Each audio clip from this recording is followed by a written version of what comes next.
Hello दोस्तों, स्वागत है आपका फिर से बीबीसी स्टडी पे। आज हम आपको बताएंगे इंजीनियरिंग ड्राइंग के डायमेंशनिंग में जनरल रूल्स ऑफ डायमेंशनिंग क्या क्या होते हैं। डायमेंशनिंग से संबंधित दो वीडियो हम पहले भी ऑनलाइन कर चुके हैं। उनको देखने के लिए आप आई बटन पर क्लिक करें और शुरू करते हैं हम अपना topic general rules of dimensioning. Dimensioning करने के लिए जनरल रूल्स क्या क्या हो सकते हैं जिनकी सहायता से अपन डायमेंशनिंग को सुधार कर सकते हैं। ये गलतियां यदि अपन नहीं करेंगे तो अपने हर क्वेश्चन में ये डायमेंशनिंग नंबर अपने बढ़वा देगी जब अपन एग्जाम देंगे। तो क्या होता है, देखिए हम सबसे पहले क्या होता है, एक समय में एक ही विमांकन पद्धति का उपयोग किया जाना चाहिए। पहला रूल क्या है कि एक समय में अपने को एक ही विमांकन पद्धति का यूज करना चाहिए। विमांकन पद्धति कौन कौन सी होती है? 5 विमांकन पद्धति होती है, आपने पिछले वीडियो में बताया था। उनमें से एक टाइम में एक ही विमांकन पद्धति यूज करनी चाहिए। कौन कौन सी विमांकन पद्धति देखनी है तो आप आई बटन में चेक कर सकते हो। आप विमांकन पद्धतियां कौन कौन सी होती है, उनमें से सिर्फ एक ही विमांकन पद्धति का एक टाइम में यूज करना चाहिए। ऐसा नहीं है कि एक डायमेंशनिंग कर रहे हैं तो इसमें एक साथ में एक जगह पैरेलल विमांकन कर दिया, एक साथ एक जगह कोऑर्डिनेट विमांकन कर दिया। इस प्रकार से विमांकन नहीं किया जाना चाहिए। दूसरा रूल क्या है, विमाएं स्वच्छ एवं स्पष्ट लिखी होनी चाहिए। विमाएं जो लिख रहे हैं अपन वो स्वच्छ होनी चाहिए, साफ सुथरी होनी चाहिए। ये तो ड्राइंग का जनरल रूल है कि हर चीज क्या होनी चाहिए, साफ और सुथरी होनी चाहिए। अगला रूल क्या है, वर्थ की जब अपन डायमेंशनिंग करें तो हमेशा अपने को क्या करना चाहिए, कोशिश ये करनी चाहिए कि उसका व्यास दर्शाएं। और जब किसी चाप की विमांकन करना हो तो कोशिश ये होनी चाहिए कि उसका क्या करें, त्रिज्या दर्शाएं। जैसे ये एक डायग्राम है और यहाँ पे एक वर्त है और एक साइड में यहाँ पे एक चाप लगा हुआ है।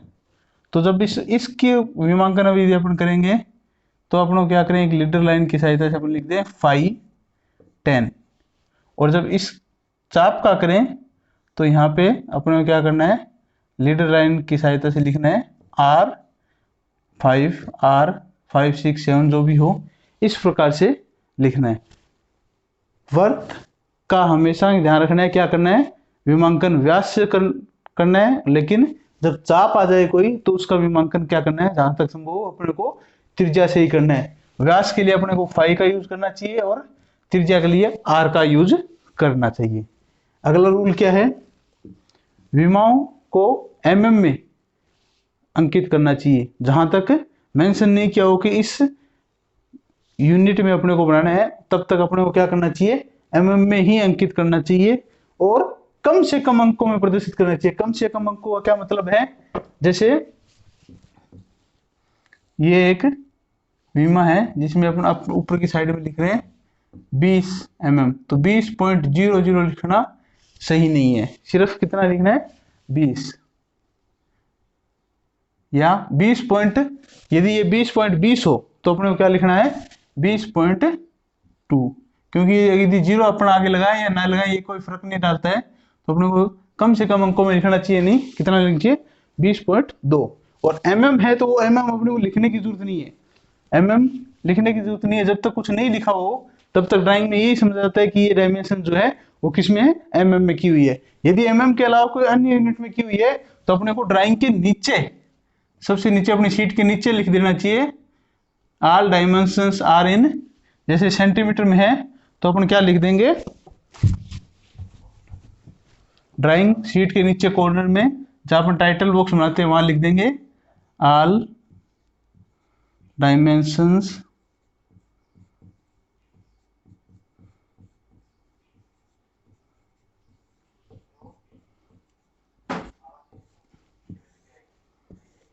आर इन सेंटीमीटर है तो सेंटीमीटर्स, इंच है तो इंच, फुट है तो फुट, वो अपने को मेंशन किया होता है, करना होता है। लेकिन ऊपर डायमेंशन लाइन के ऊपर अपने को वो बार बार लिखने की जरूरत नहीं है।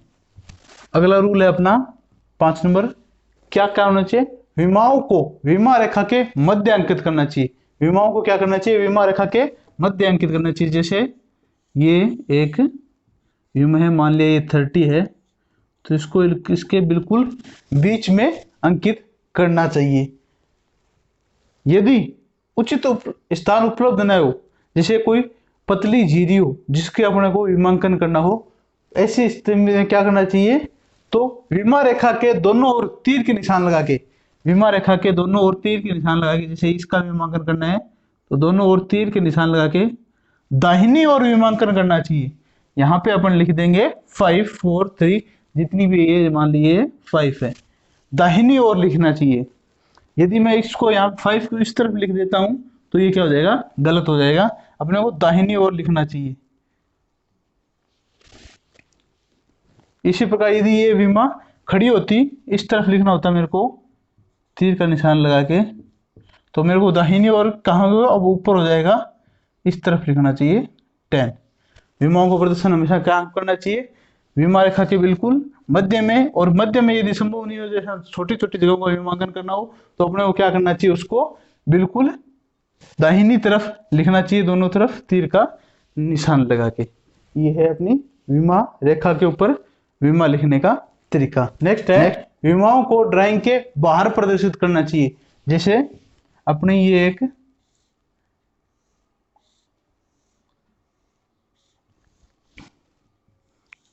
डायग्राम है, तो क्या होना चाहिए, जितनी भी विमा है वो बाहर प्रदर्शित करनी चाहिए, अंदर की तरफ नहीं प्रदर्शित करनी चाहिए। यदि मैं इस विमा को यहाँ पे लिख देता हूँ कि जी ये 10 है, ये यहाँ से यहाँ तक 20 है, यहाँ से यहाँ तक भी 20 है, तो ये क्या होगा, गलत होगा। क्या करना चाहिए, हमेशा एक्सटेंशन लाइन लेके इनको बाहर की तरफ ले जाना चाहिए। कैसे, इसी विमा को प्रदर्शित करना हो तो यहाँ पे मैं एक्सटेंशन लाइन ले जाता हूँ और यहाँ से यहाँ तक 20, जहाँ तक संभव हो बाहर ही ले जाना चाहिए। विशेष परिस्थिति में जब इस विमाओं को बाहर ले जाना संभव नहीं हो, तभी अंदर लिखा जाना चाहिए। और उस कंडीशन में भी ऐसा लिखा जाना चाहिए कि वो अपने को स्पष्ट दिखाई दे। ये 20, ये 30, इस प्रकार अपने इसको आगे से आगे बढ़ाएंगे।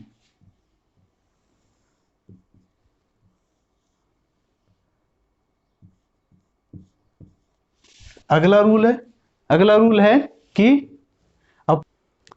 अपने को क्या करना चाहिए, जितनी भी विमाएं हैं, यदि एक डायग्राम के अंदर ज्यादा विमाएं आ रही है तो सबसे पहले छोटी विमा रखनी चाहिए, फिर उससे बड़ी, फिर उससे बड़ी, एक दूसरे के समानांतर। ऐसी स्थिति कभी नहीं होनी चाहिए कि अपन पहले बड़ी विमा लिखते हैं और फिर छोटी। जैसे मैं पहले ये 20 वाली नहीं लिखता, फिर इसको यहाँ पे लिखता, तो ये क्या करता है, इस बीमा रेखाओं को ये काटते हुए आता।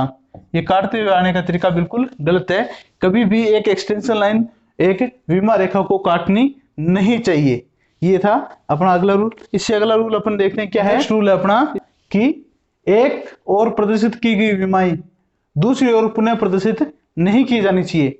एक और प्रदर्शित की हुई गई बीमाएं का क्या मतलब है, जैसे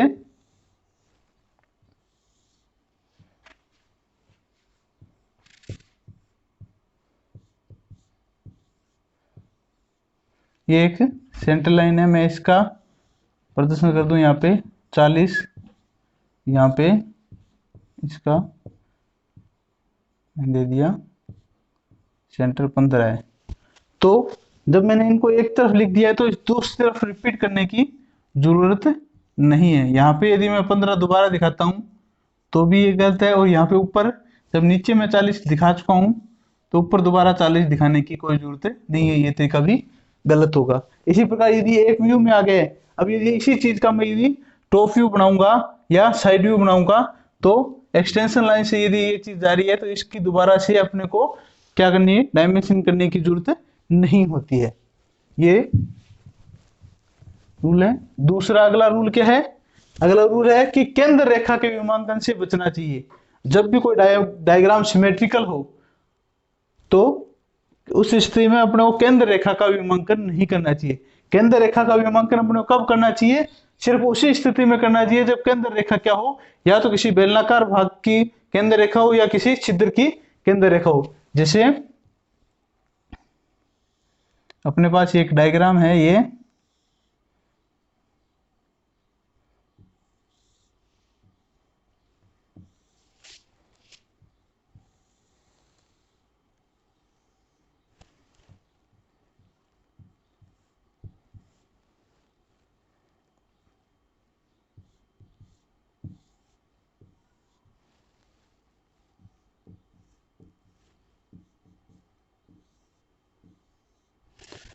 अब चूंकि अपन देख सकते हैं कि यहाँ से बीच में से क्या है, यदि सेंटर लाइन खींचते हैं अपन तो ये बीच में क्या है, बिल्कुल सिमेट्रिक है। ऐसी स्थिति में क्या होगा, ये इसकी केंद्र रेखा होगी, लेकिन इस केंद्र रेखा का अपने को यहाँ से विमांकन नहीं करना चाहिए कि जी ये यहाँ से 50 mm की दूरी पे है, ये चीज नहीं की जानी चाहिए। इसका पूरे का विमांकन हम कर सकते हैं, लेकिन ये जो केंद्र है, ये जो केंद्र रेखाएं हैं, ये केंद्र रेखाएं क्या है, ये एक वर्त की केंद्र रेखाएं हैं। यहाँ से एक छिद्र है जो आर पार हो रहा है, उसकी केंद्र रेखा है, तो इसका विमांकन किया जाना चाहिए जी। यहाँ से 10 है और ये यहाँ से भी 10 है। इस प्रकार से इसका विमांकन किया जाना चाहिए। केंद्र जो बीच में पूरे डायग्राम को सिमेट्रिकल कर रहा हो, उसको उसकी अपने को कोशिश करनी चाहिए कि विमांकन नहीं करे। नेक्स्ट है क्या, विमांकन केवल पूर्ण ठोस दृश्य रेखाओं का ही किया जाना चाहिए। हिडन लाइंस यानी अदृश्य या सामान्यतः छिपी हुई रेखाओं का विमांकन नहीं किया जाना चाहिए। जैसे ये एक डायग्राम है जिसका अपने फ्रंट व्यू और टॉप व्यू बना रखा है। अब फ्रंट व्यू में ये क्या है, एक छिद्र है, जिसका टॉप व्यू में अपने को क्या दिख रहा है, सिर्फ एक हिडन लाइंस दिख रही है। अब क्या अपने को इसका विमांकन तो करना पड़ेगा। ये यहाँ से कितना मान लो 20 है, ये केंद्र जो है इसका डाया कितना है, ये 15 है मान लो। ये अपन ने दिखा दिया, यहाँ से इसकी ऊंचाई दिखा दी,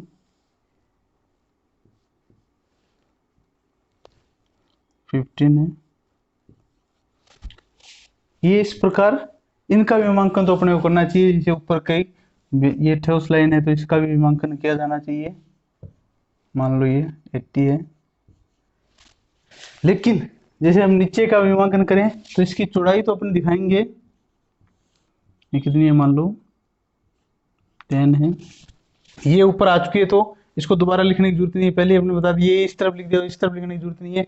ये सेंटर लाइन की विमांकन पहले नहीं हुई तो यहाँ पे सेंटर लाइन की विमांकन भी कर देते हैं अपन, मान लो 15 है, 20। अब क्या होना चाहिए, ये जो हिडन लाइंस दिख रही है, अब यदि मैं यहाँ पे इसकी विमांकन करता हूँ जी, ये हिडन लाइन जो है ये 15 है, तो ये गलत है। हिडन लाइंस का विमांकन नहीं किया जाना चाहिए। क्यों? क्योंकि इसका विमांकन ऊपर पहले ही किया जा चुका है।